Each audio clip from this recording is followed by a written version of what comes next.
For over 3 decades, the first weekend of June has become synonymous with the annual 4x4 pilgrimage to the bush for the Rhino Charge, an off-road event which raises funds for the Rhino Arc Kenya Charitable Trust. In 2023, the event returned to Samburu County in Kenya's arid north on the edge of the Laikipia Plateau. This year, the Unkutea Community Conservancy would be the event's host and beneficiary. Headquarters for this year's event was situated on a wide open plain that offered very little insight into the terrain competitors would face during the event. And the atmosphere at the mandatory pre-event scrutineering was jovial and full of anticipation.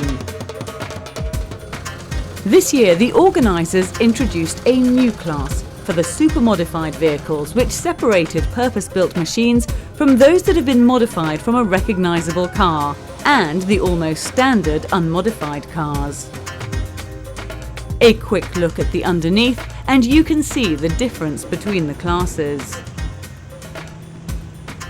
The Bundu Fundis have won the last 2 events and were hoping to be the first team to take a hat-trick of victories. Last year it was a huge relief to win again. I felt like we should have had 4 victories a long time ago. We came second a lot in the past, lots of mistakes that have kind of cost us. So I think it was really great to get that, and I thought that that would be the pressure off. But then you come and it builds and the anxiety grows and you start realising there's a potential to get 3 and it's not been done before. So yeah, naturally. But I think I'm trying to just be realistic about it because it hasn't been done before, because it's really difficult. You need a lot of things to go your way. There's a lot of luck, little things that can happen, and whatever happens, you're just here to have fun and try to enjoy it. I think that's the most important thing. Yeah. There was a flurry of ladies' teams this year, all determined to win the coveted Coupe de Dame award, whilst regular winners, the Bush Babes, had their eye on winning the unmodified class and taking top 10 honours. We caught up with some of the teams as they passed through scrutineering. Good. We just got this car this year, and it's a Land Rover, and we are running on a 100 series engine, and the team is feeling good about our chances this year. We had to switch cars. Unfortunately, we battled hard to try to get it ready, and we just couldn't. There were too many gremlins, too much left to do. So Monday night we had to make the call and decide to go with Plan B, which is a good Plan B because we know she's a good, capable car. We were really hoping to be on the portal car setup, have that advantage, but it just didn't happen for us. And then we scrambled Tuesday, Wednesday, put the winches in this, get everything ready, and now here we are, feeling good. It actually started on an old Range Rover chassis. It's Unimog 406 axles. It's a 1UZ with a 100 series box behind it, and the steering is behind the axle, so hopefully gives you a good entry angle into everything. So we'll see how it goes. First time. For 24 years, Mark Tilbury's team have been fundraising in a unique way by creating the Hog Charge. We decided to run something that we could get school kids involved in with conservation and to do with the Rhino Charge. So it's teams of 4 in mountain bikes, and we do it on the ranch at Sakari at Northlands. And this year we raised over 5.4 million shillings on the day. And the kids are great. We had 162 teams. The event is won by achieving the shortest distance possible by driving in the straightest line between checkpoints scattered around the bush. GPS tracking systems are installed on each car, which also allows the organisers to monitor the teams, accurately calculating their distance and deploying emergency services to any teams in difficulty. Safety equipment such as helmets are also mandatory, as well as full harness seatbelts for the drivers. Teams gathered for the drivers' briefing at the Whitecap Bar, where event director Don White welcomed them to the venue and explained some of the additional information and safety notes the teams would need for the following day's competition. I know there's some very nervous people out there. Frankly, you should be. Please, runners, please prepare properly. It's hectic out there, so make sure you are well prepared. I don't know how many do it in short shorts, but I wouldn't. Shoes, eyewear, long sleeves, just look after yourselves. It becomes an issue if you get injured unnecessarily, so please don't. This year there are elephants all over the venue. These are not your common or garden friendly game park elephants. These are unfriendly elephants who don't want to see you here. We had an incident of one of our team this morning being chased by one of them. It's a very real thing. So please, runners out in the bush, be aware of your surroundings. Do not run on blindly without looking where you're going. And please treat the elephants with enormous caution. The venue for the event is kept secret, and after drivers' briefing, teams collected their maps, which gave them a first glimpse to where they were going. 13 checkpoints with GPS coordinates must be plotted on the map before teams then decide the shortest route. Flowers there. Is that correct? Yes, correct. A maximum of 5 teams start from each checkpoint, which adds another element to the plot. It's a lovely area. It's so pretty, so beautiful. It's northern Kenya. It's definitely going to be a tough charge. Anyone comes to northern Kenya, they know that it's harsh terrain, and you've got to be ready for it. Yeah, it's not soft like in Mara and stuff. This is a real Rhino Charge. I think good for Don for putting it up here. Yeah, and I think it's going to be quite a difficult one this year. A quick look at some of the different routes planned by various crews shows the variety of approaches and navigational decisions which were made, although many crews would have to rethink their strategy once they arrived at their start control. Pre-dawn on June the 3rd, 2023. Teams lined up behind their checkpoint controllers, ready to be led out to the venue.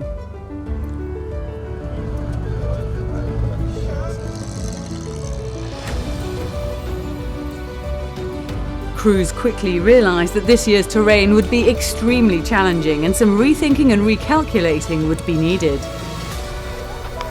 You see they've got everywhere these red lines? There must be. You see, what I'm saying is here, we just drop into this. It's like, I wish we came here in the dark where we didn't see all these mountains. Would have been much easier. Where are you heading, lads? Slater and Whittaker. You know it's not far away. It's just over there. Just. The word just is always dangerous. For some teams, mechanical gremlins had already set in.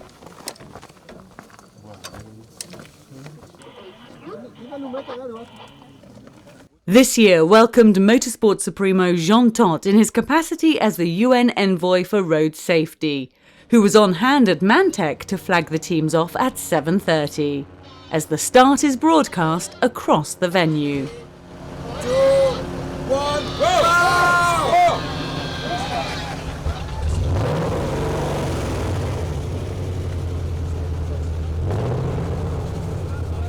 Rhino Arc chairman Peter Kinua set off on a difficult first leg towards Sandstorm.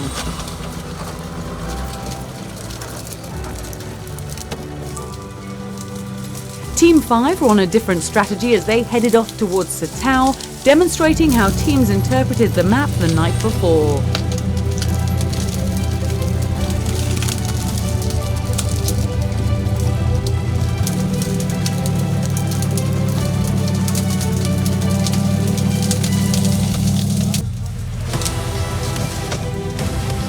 Across at Flower Watch, a new sponsor this year, most teams had plotted a route to Slater and Whittaker, which clerk of the course Don White had deemed almost impossible in a straight line. Team Husey set off with ease as they dropped down to the riverbed, which was lined with massive boulders.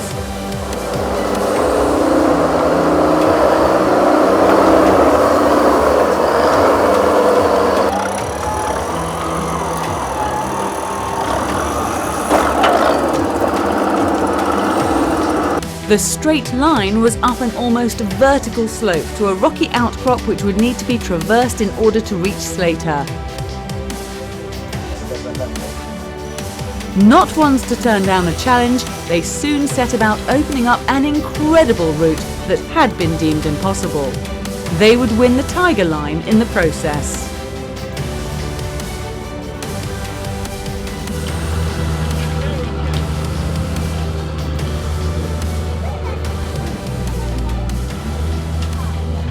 After sorting out an issue with their fan belt, the smiling Shenzis also descended down to the riverbed but after deciding the Husey route was too dangerous, they followed the left fork of the river, clambering over massive boulders. Give him some direction, Beppa. Slowly. Slow, slow, slow. Go a bit. Go. Things went well until they didn't. A multitude of problems with the car's wiring meant they lost 3 hours before they eventually winched their way up a very steep route to Slater.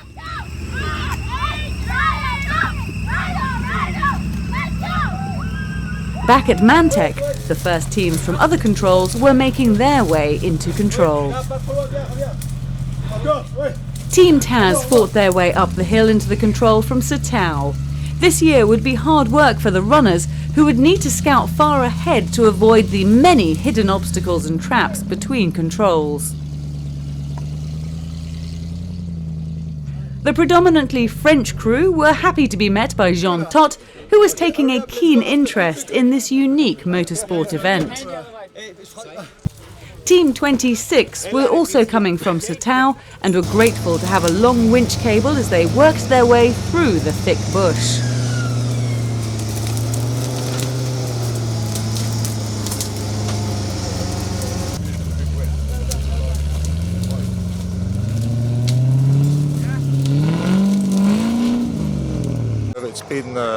It's been a little bit interesting, but it's going to get better. It's easy, they say. They said it's easy, and this is the easiest part of the route. The soil is a bit soft.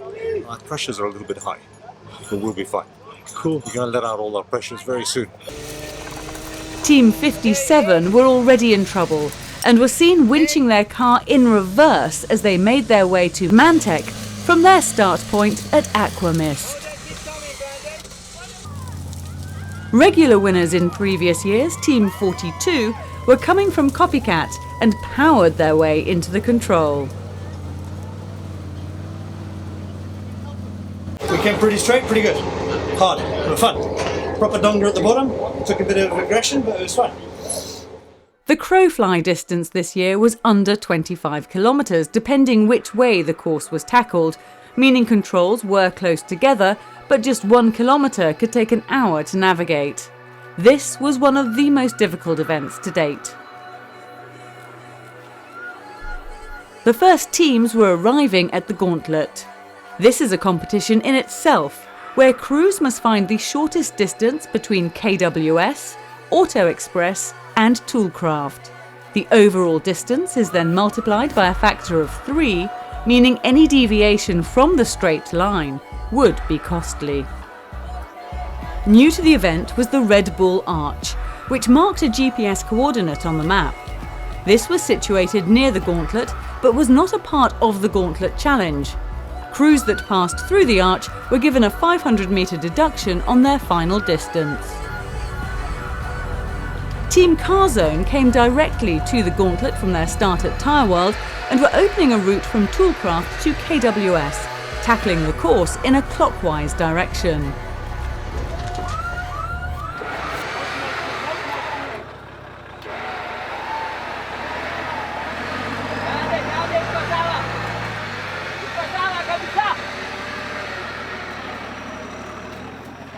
The Roving Rogues had started at Slater and had also opted to head to the gauntlet first, putting their sand ladders to good use this year to scramble their way over rocks and narrow gullies. Following behind from Slater, the little Suzuki of Team Good Times was once again keen to demonstrate its ability over the large boulders that would be a feature of this year's event.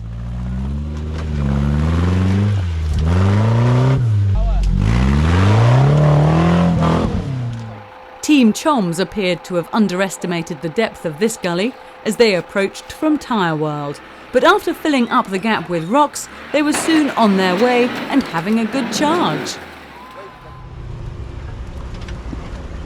Team Phoenix Rising were another team going anti-clockwise and dropped down from KWS to Toolcraft.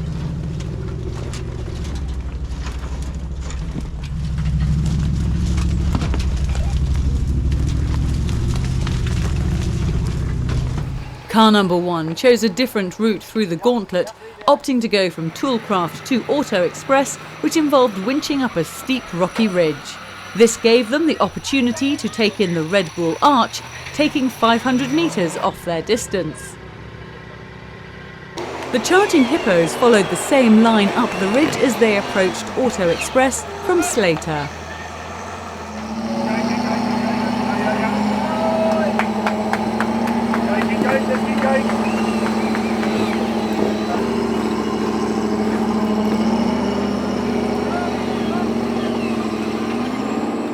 Sandstorm was the most eastern checkpoint, nestled amongst beautiful acacia trees on the banks of a wide sand river. However, any approach involved navigating the narrow gullies that lined the hillsides in every direction.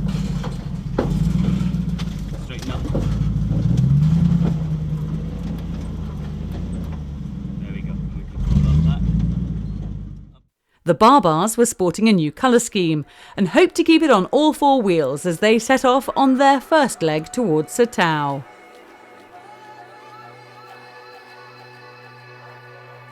Team 48 were approaching from Satao in the opposite direction on their first leg. The multiple winners were just getting into their stride.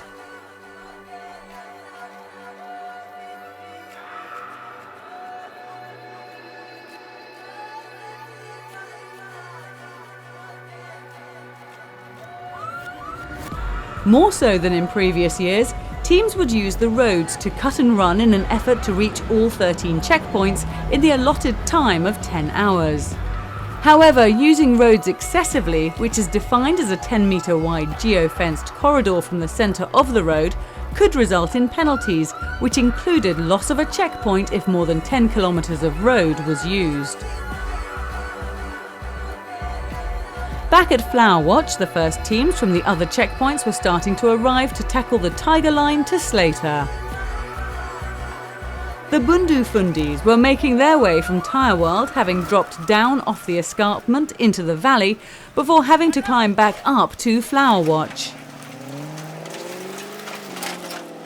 They then descended back down to the river, took a look at the route Team Huzi had opened, and decided they would steer clear of the river and climb the hill to the left. It would be 400 metres longer, but would save a lot of time.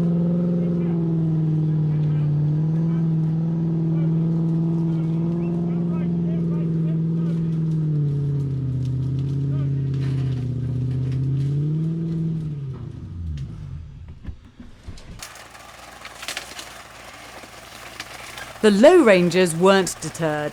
Keen to demonstrate what their car could do, they followed Team Huzi up the rock face.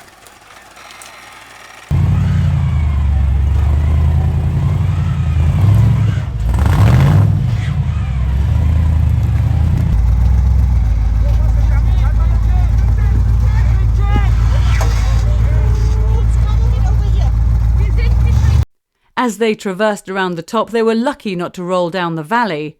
It was worth the effort though, as they would take third on the Tiger Line.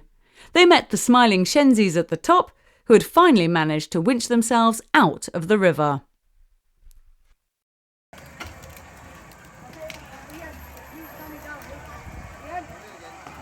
The KTM cruisers had also come from Tyre World, but chose to attack the Tiger Line from Slater, dropping down the steep valley in the opposite direction on the route opened by the smiling Shenzis. They were fourth, 90 metres off the winners.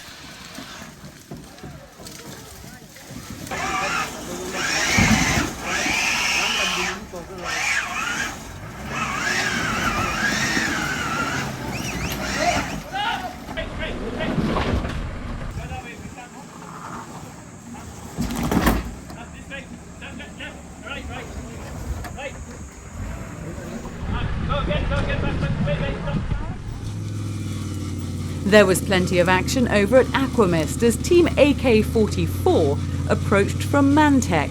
As we ride on board, we get a taste of the action from the driver's perspective. It's okay. Keep your steering straight. We're going that way and that way. Yeah. Now straight. Let's not do this. Tiny bit left. Left.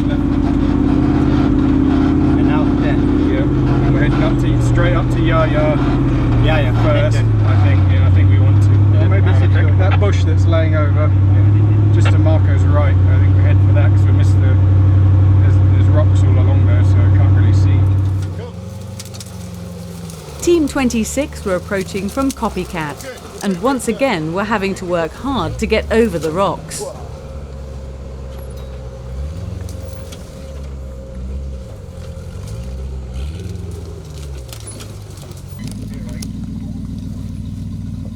The Cementers racing team were also making steady progress, the runners doing a good job of finding a way round the larger rocks, saving valuable time.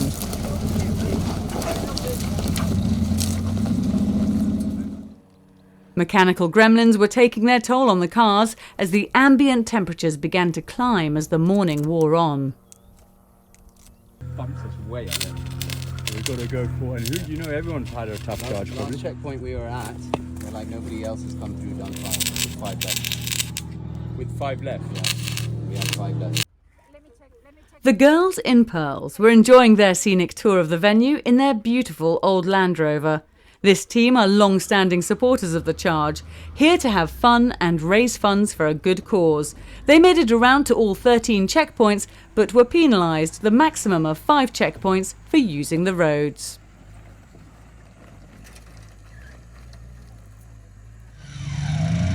As the midday sun beats down on the venue, teams soldier on through the heat, and we catch up on some of the action. Good job. Go, go, go, go, go. Not easy, but fun and worth it. Always worth it.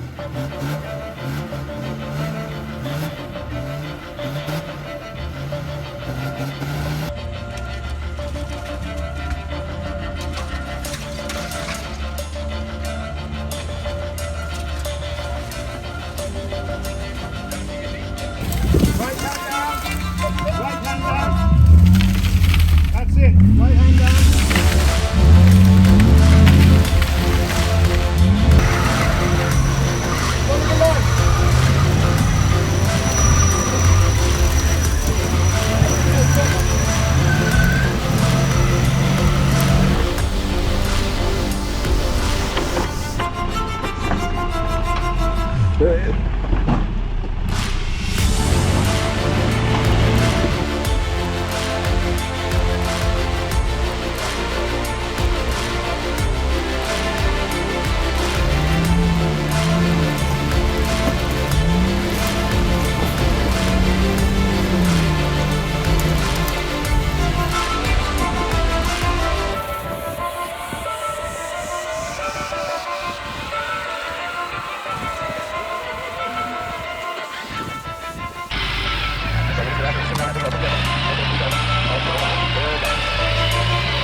Back at the gauntlet, spectators who had flocked to the venue were being treated to a wealth of action. If the super-modified cars were having a tough day, then the straight line was almost impossible for the unmodified teams. But Foley's Hemingway's Chargers were still having plenty of fun despite the challenge.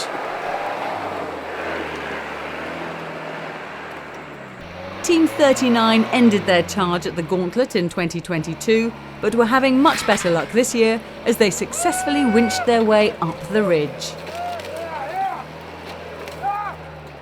The mighty Unimog of John Kenyali bossed its way up the rocks to the delight of spectators.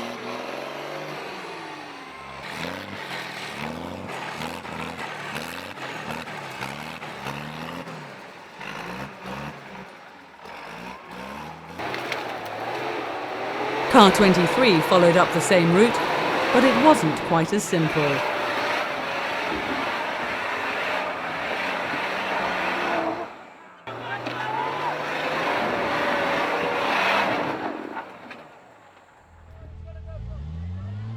The Aber Devils made a welcome return to the charge after missing the last two events.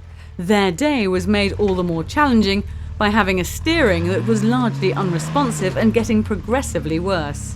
On the leg from Tire World to Flower, they ended up on their side as a result. Eventually, they removed the steering column and drove the rest of the leg using a pair of mole grips. It wasn't going any easier for fellow unmodified competitors. The Hog Charge team had started the day at Ocean Agri, a scenically stunning location with its beautiful rocky outcrops. They headed to Sandstorm to start the day, having to take a long way round the hill to get to the riverbed.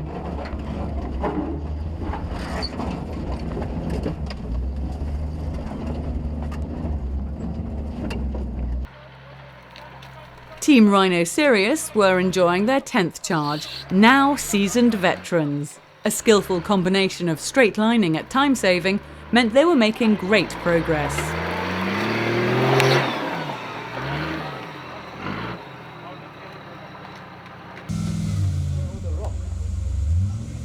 Back at Slater, it was the turn of Hatarius Chargers to attack the Tiger line, and they chose the same line as the Smiling Shenzis. The rock pool at the bottom was deeper than they imagined, but with winches out, they powered up the side of the valley, setting the 5th shortest distance.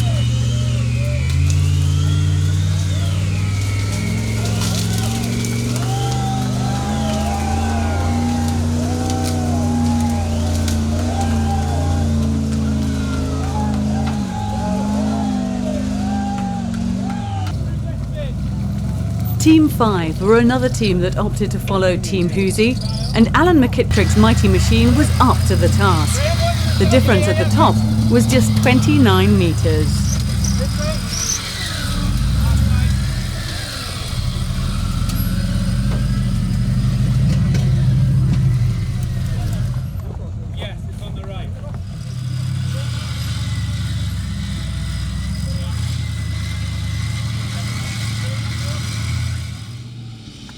The King 21s opted to follow a similar line to the Bundu Fundis, finding a way up the left side on the hill, crossing the river at the top of the valley into Slater. They were delighted to meet up with their sister team, the Bush Babes, when they arrived at the checkpoint. We've gone in that way. We've now gone all the way around to getting here. It's taken us 3 or 4 hours on this section. I mean, it took us Where 2 are you hours going to now? get We're 300 metres away. Where are you going now? We're going... There's a bad corner behind me here as well, but I'm literally 150 metres from the checkpoint here. Team 42 had a good look at the route taken by Team Huzi, but would eventually pioneer a new route up the right side of the valley, losing 900 metres in the process.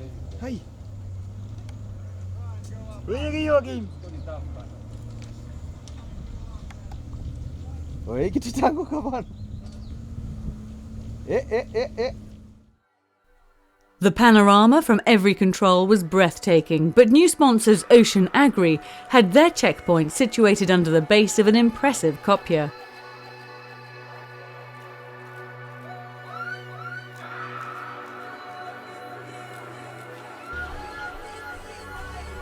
The Mbuzi Bandits pioneered the route from Ocean Agri to Solex, their reserve car more than up to the task, despite their diff lockers not working for most of the day. Team 57 weren't really interested in the view, as they struggled to weld their little tick back together after a myriad of problems throughout the day. They would manage to get going and followed the Lordship Africa team, heading to Solex. Lordship Africa, meanwhile, were enjoying their new machine, but would only make it to 6 controls by the end of the day.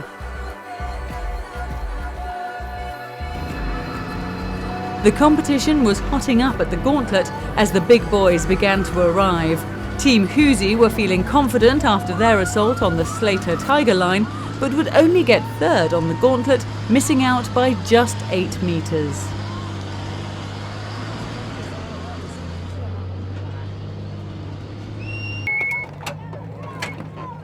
The deranged Rovers' day hadn't gone quite to plan, but they bounced back to set the 2nd shortest distance.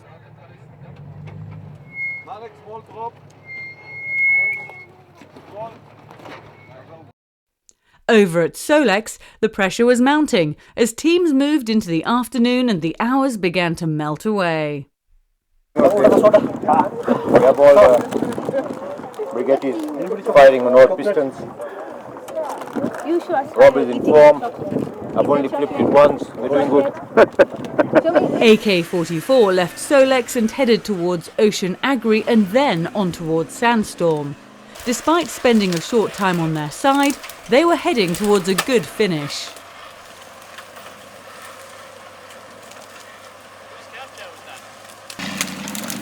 After breaking an axle last year, Team Taz were having a better charge in 2023 as they made their way between checkpoints. We ride on board with them as they battle against the terrain.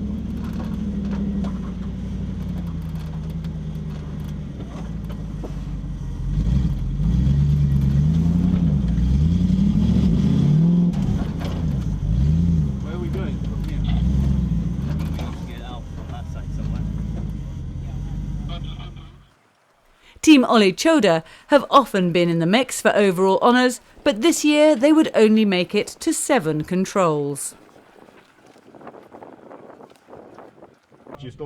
Team 64 encountered a swarm of bees near Satao, with one crew member having to be evacuated back to HQ with the safety helicopter.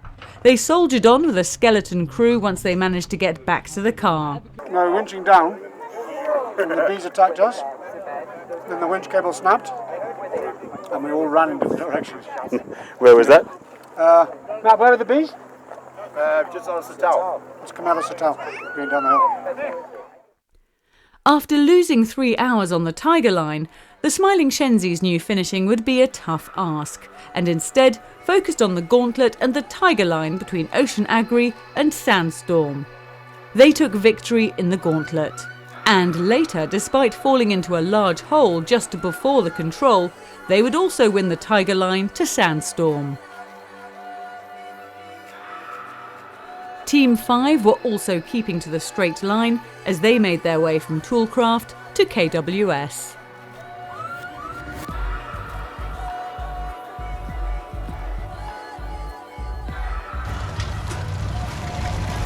The Land Marway crew made it through the Gauntlet, but were another team that would have a difficult day, reaching just 6 checkpoints.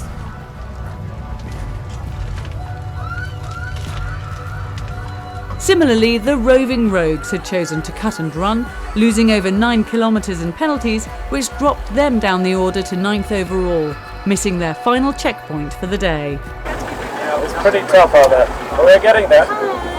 Now we've done our cut and run, so now we have to go back to trying to get to the end. Very good. The Fat Unicorns made it to 8 checkpoints on their first charge, and with the experience gained will no doubt be back to challenge the Bush Babes for the Coupe de Dame award next year. The Bush Babes' grip on the Ladies' Trophy remains firm, but they would have to settle for 3rd in the unmodified class this year after a valiant effort to get to 11 checkpoints.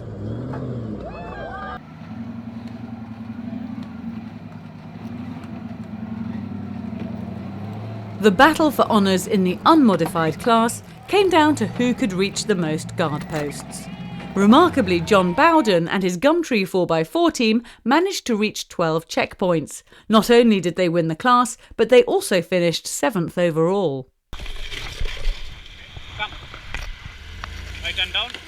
Stop there. The Mbuzi Bandits had a great day out. They would take the overall title for the modified class, completing 12 checkpoints and finishing 6th overall. Left hand down, yeah. Left. All the way up. As the afternoon sun started dropping towards the horizon, Tyre World offered a fantastic vantage point looking out towards Flower Watch and the Tiger Line to Slater.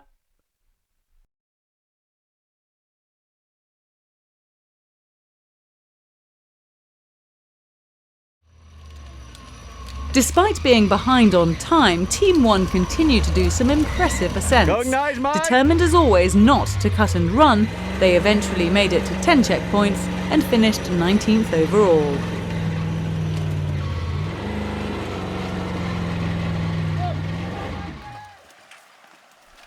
The KTM cruisers finished 4th overall. Ian Duncan had been forced to miss last year's event, but came back in style to guide his team home.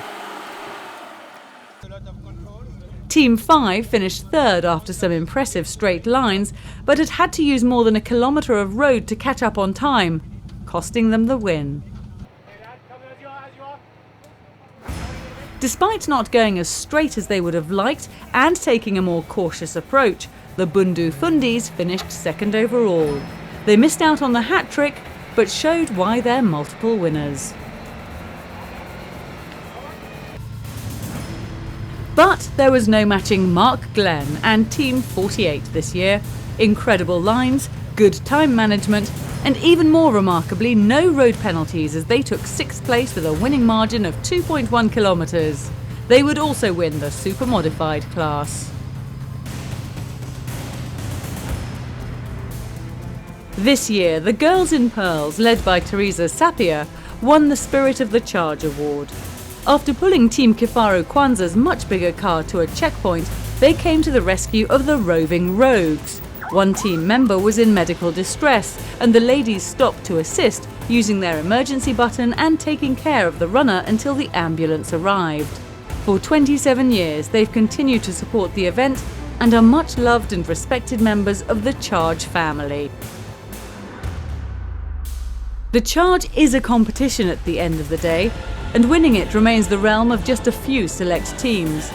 However, all those that enter the Charge do so with one cause in mind, and that is to raise money for the conservation of Kenya's mountain water towers and forest ecosystems, so vital to our survival. In 2023, Adil Kawaja and his team AK44 would take the honours for the highest sponsorship. They raised an unprecedented 60,366,403 shillings. This incredible sum of money was 6 times more than any other team raised and set a new record for the highest sponsorship ever raised by a team at the Rhino Charge. But for me, it's a personal challenge to raise more and more money every year. And the way I look at it is I go back to my supporters of the last year and say, listen, thank you guys for the money you gave me last year. I need you to support me again this year. And who else would be interested? So they always give me a few more names and I go and push them. And by and large, nearly every corporate and every business leader is alive to the fact that we have to do something about conservation, we have to do something about forest cover, we have to do something about water towers. So it's very easy. It's an easy sell. 2 minutes speaking to them about the impact of the event, the importance of fundraising, what we do, and they're happy to donate. So I'm really, really thankful to all my sponsors, big and small.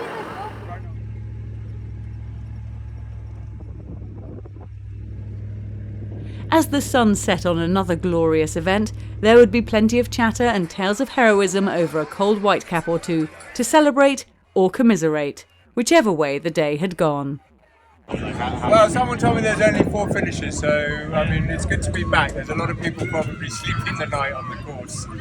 We called it early because we wouldn't make the last checkpoint. We were a bit worried that we would be one of them sleeping on the course, so we called it a day and came home. The next morning, crews gathered for prize giving with Mount Kenya watching over proceedings. For the first time ever, a sitting president, His Excellency Dr. William Ruto, CGH, arrived at the venue to oversee the prize-giving ceremony. First, let me congratulate Rhino Arc Trust and Rhino Charge, the people who have put this event together. Congratulations for the phenomenal work you are doing around Kenya, especially on matters environment. His Excellency presented the award for the highest fundraisers to Team AK44. The overall winners' podium was made up of 3 teams that have won 14 charges between them. Team 48 pull ahead with 6 wins, but you can be sure their rivals will be back next year trying to take back that crown. Anyway, Don, I'd just like to say, absolutely amazing.